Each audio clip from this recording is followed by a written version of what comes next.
Hey everyone, I hope all is well. Yeah, we're on to spring break here next week, so I wanted to do this video a little bit early.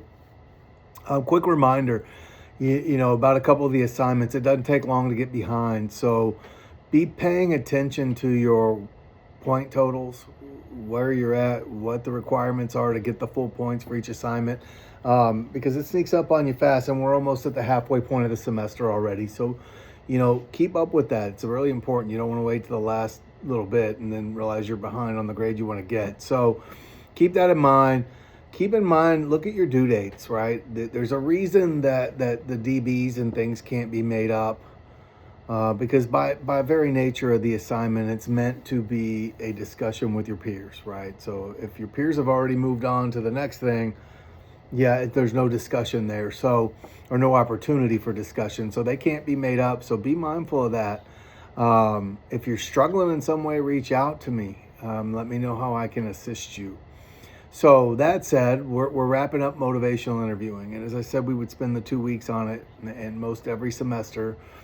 I have a lot of students that really love this. This is the basis for everything I do today in my counseling practice, my counseling style, um, especially working with the SUD population. Right? Is what are you willing to do? The beauty of MI is I don't have to be the bad guy. Right? I don't have to challenge. I let the facts do the challenging. I let the truth do the challenging. I let what they're telling me do the challenging. I roll with the resistance, as they say. Someone says, Dan, I don't want to go to a recovery meeting. Okay. What are you willing to do?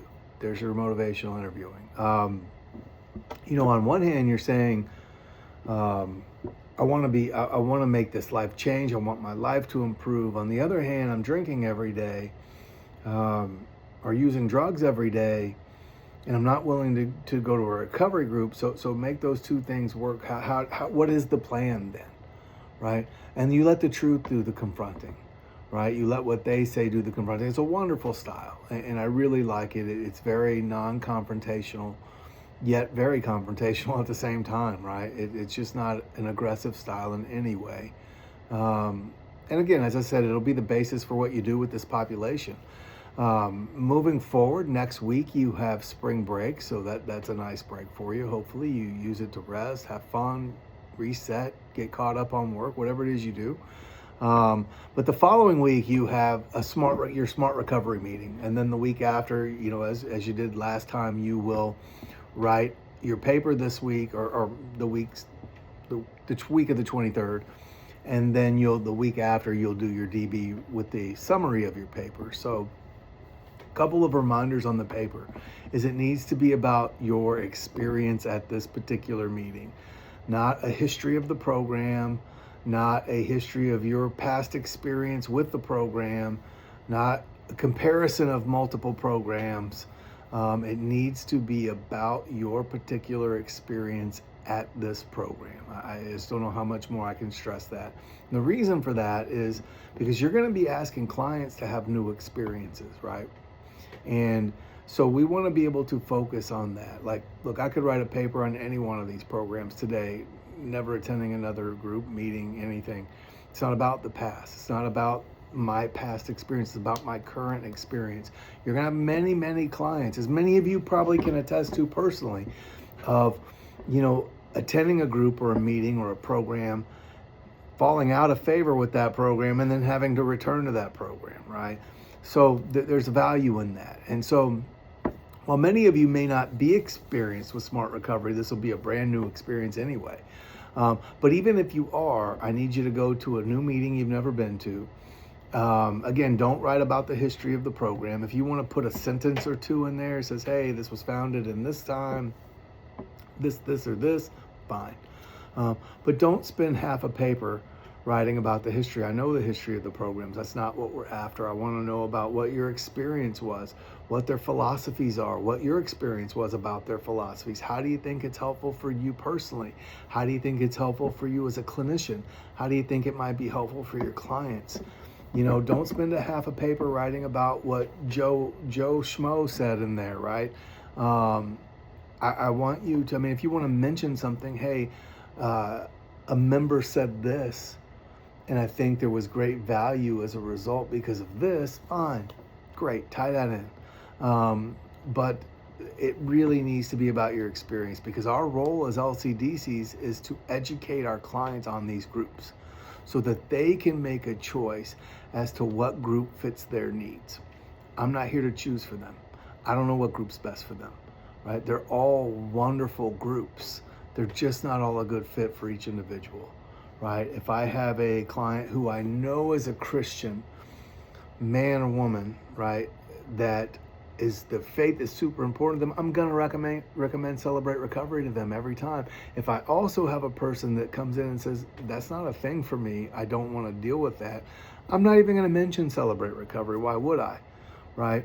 But it's my job as an LCDC to know these programs, to visit these programs, to understand their philosophies, their ideals, their logistics, how they operate, what do they do, so I can educate a client and say, well, you know, Mary, here's what I can tell you about Smart Recovery is that it's the antithesis of 12-step work. They don't believe in the medical model. They think it's a thinking error. Using cognitive behavioral therapy as a basis for what they do, they believe you can change your thinking, which changes your behavior, therefore changing how you feel, right? They don't believe in a higher power necessarily. They do support that if you have one, use one, right? If you have other groups, be sure to make use of them. They just don't feel it's necessary to do this work.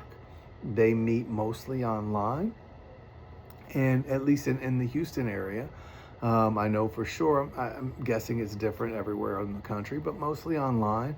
And again, it stands for self-management and recovery training. They believe you can do this work on your own. So that's my role, is to educate my client on that.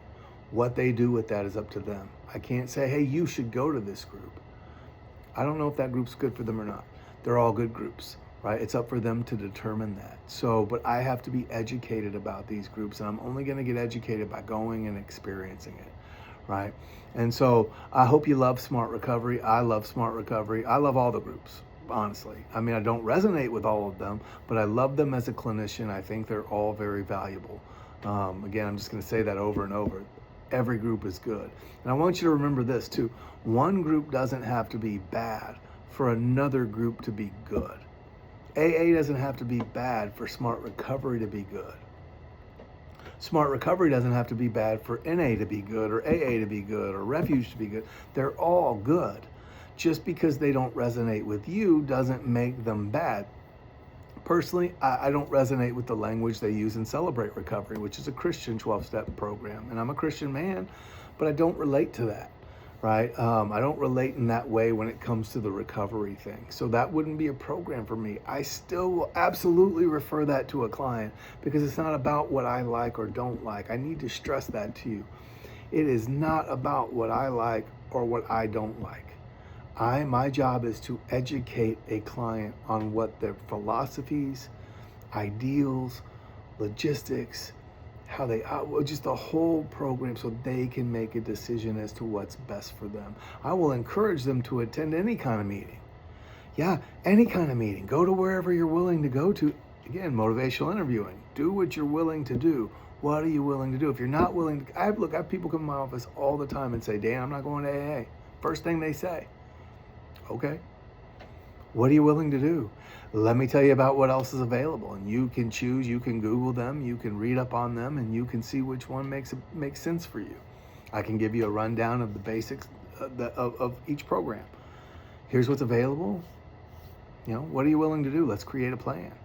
And so keep that in mind. Like I think we want to judge these programs based on our experience, and while we're entitled to our experience, and our experience is certainly valuable, remember we're clinicians and not recovery members in this role, right? I mean, we're both, many of us, but I'm saying, you know, it's real easy in a 12-step meeting to say, you got to do this, man. You need to do this. You need to do that. Great. In that setting, wonderful.